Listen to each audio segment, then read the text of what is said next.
Welcome back to Eklavya study point and I am Sachin and आज की इस वीडियो में मैं आप सभी को क्लास 12th की पॉलिटिकल साइंस से जो आपका थर्ड चैप्टर है सेकंड बुक का इंडिया वाली बुक का प्लानिंग एंड डेवलपमेंट के short plus long important questions करवाने वाला हूं। आपके बोर्ड एग्जाम के लिए काफी ज्यादा इंपॉर्टेंट है, यहीं से आपके क्वेश्चन आते हुए आपको दिखेंगे। तो चलिए फिर वीडियो को स्टार्ट करते हैं।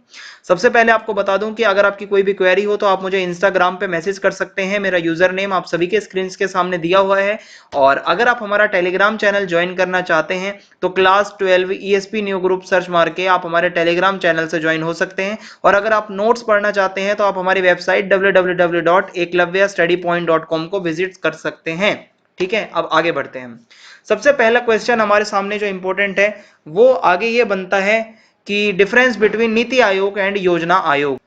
तो यहाँ पे प्लानिंग कमीशन जिसको हम योजना आयोग कहते हैं, so it's approach is top down approach, यानी कि शहरों से लेकर गांव तक जो है डेवलपमेंट हो।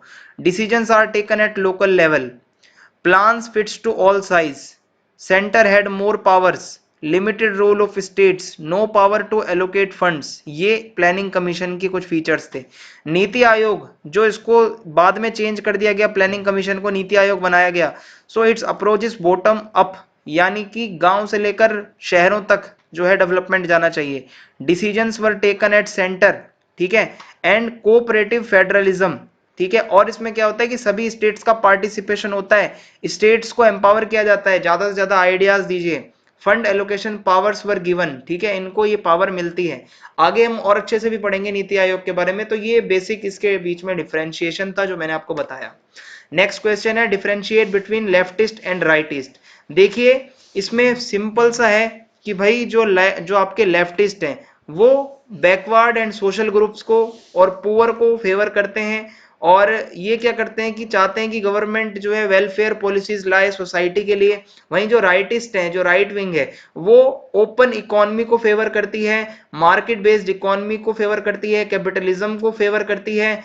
तो ये आपके बीच में कुछ बेसिक सा डिफरेंस था जो मैंने आपको बता दिया है। नेक्स्ट क्वेश्चन है why was the national development council established, ठीक है, एनडीसी को क्यों एस्टैब्लिश किया गया। So the national development council was established on 6 August 1952 by an executive resolution of the government of India on the recommendation of the first 5 year plan. So पहले 5 year plan के recommendation के साथ ही NDC को जो है establish किया गया था। It's a non constitutional body, ये एक एडवाइजरी बॉडी है। और ये क्या है कि it's first chairman and India's first prime minister Pandit Jawaharlal Nehru stated that NDC is essentially a forum for intimate cooperation between state governments and the center for all tasks of the national development। National development के लिए जितने भी task होते हैं state government और centre government के बीच cooperation बढ़े, इसी के लिए एनडीसी को बनाया गया था। और इसके कुछ ऑब्जेक्टिव्स मैं आपको बता देता हूं। To secure cooperation of the states in the execution of plan को कैसे उसका एग्जीक्यूशन करना है, इसमें स्टेट्स कोऑपरेट करें। To strengthen and mobilise the effort and resource of the nation in support of the plan and to promote common economic policies in all vital spheres to ensure the balanced and rapid development of all parts of country. पूरे देश के अंदर जो है development हो। To improve the living standard of the people, लोगों का living standard improve हो। To increase the per capita income, लोगों की इनकम जो है वो बढ़े काफी ज्यादा। सो ये सारे इसके कुछ ऑब्जेक्टिव्स थे जो कि आपको लिखने हैं। उसके बाद अगला क्वेश्चन है which were the main problems of Indian economy at the time of independence. तो जिस टाइम पे हमारा देश इंडिपेंडेंस को मतलब सेलिब्रेट कर रहा था, उसी टाइम पे कुछ प्रॉब्लम्स भी थी हमारे देश के अंदर। सबसे पहली प्रॉब्लम है वीक इकोनॉमी। आप इन सभी हेडिंग्स को एक्सप्लेन भी करोगे। हमारे देश की इकोनॉमी काफी ज्यादा वीक थी, ठीक है, जब हमें इंडिपेंडेंस मिली थी। सो सेकंड है लो पर कैपिटा इनकम, प्रति व्यक्ति आय, पर कैपिटा इनकम काफी ज्यादा लो थी, तो ये भी एक प्रॉब्लम थी हमारी इकोनॉमी में। तीसरा है लो लाइफ स्टाइल, ज्यादातर प्राइमरी सेक्टर में लोग काम करते थे, लाइफ स्टाइल वगैरह इतना ज्यादा भी अच्छा नहीं था, सो ये भी एक दिक्कत थी। चैलेंजेस टू एग्रीकल्चर, ठीक है, हमारे यहाँ का एग्रीकल्चर जो है उसके भी हालात बहुत खराब हो चुके थे। ये तो बाद में जो है मतलब ग्रीन रेवोल्यूशन वगैरह आई और बहुत कुछ हुआ, वरना एग्रीकल्चर के हालात भी इतने अच्छे नहीं थे। Less production from agriculture and industries, हमारे एग्रीकल्चर से और हमारी इंडस्ट्रीज से इतना ज्यादा प्रोडक्शन नहीं होता था। सो ये सारी प्रॉब्लम्स की वजह से हमारी इकोनॉमी इतनी ज्यादा डेवलप्ड नहीं थी। So these were some of the main problems of Indian economy at the time of independence. Next question है 5 year plans at a glance. मैं आपको ये 5 ईयर प्लान सारे बता देता हूँ किस प्लान में किसके ऊपर मतलब मेन फोकस किया गया था। फर्स्ट 5 ईयर प्लान जो है 1951 टू 1956 एग्रीकल्चरल डेवलपमेंट पे फोकस किया गया। सेकंड 5 ईयर प्लान में 1956 से लेकर 61 तक इंडस्ट्रियल डेवलपमेंट पे फोकस किया गया। थर्ड 5 ईयर प्लान में to be self reliance in food unemployment eradication, यानी कि अनएम्प्लॉयमेंट को खत्म किया जाए, खाना वगैरह जो है उसके लिए हमें कोई इंपोर्ट ना करना पड़े, सब कुछ हम खुद कर लें। फोर्थ 5 ईयर प्लान क्या था, increase in production economic stability आए। फिफ्थ 5 ईयर प्लान में self reliance and to eradicate poverty, गरीबी खत्म हो। सिक्स्थ 5 ईयर प्लान में development of energy resources, welfare of weaker sections, ठीक है, ये सब किया गया।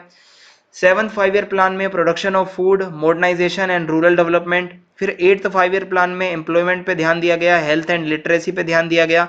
नाइन्थ 5 ईयर प्लान में क्या था, सोशल एंड इकोनॉमिक डेवलपमेंट पे ध्यान दिया गया।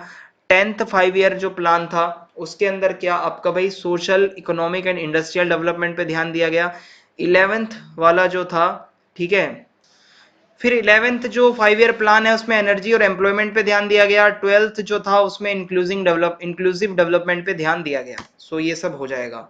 फिर assess the achievements of 5 year plans in India after independence. So independence के बाद जो हमने 5 ईयर प्लान्स को अडॉप्ट किया था, इसमें क्या अचीवमेंट्स रही इंडिया के पास। सो देखिए, ये जो प्लान डेवलपमेंट हमने किया इसमें एक तो लैंड रिफॉर्मिंग प्रोसेस स्टार्ट हुआ, ठीक है, और इंक्रीज इन नेशनल इनकम, आप ये सभी हेडिंग्स को एक्सप्लेन करेंगे अंदर।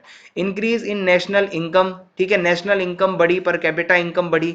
इंक्रीज इन लिटरेसी, ठीक है, लिटरेसी जो है वो काफी अच्छी हुई, सुधार आया उसमें, डेवलपमेंट हुआ उसका।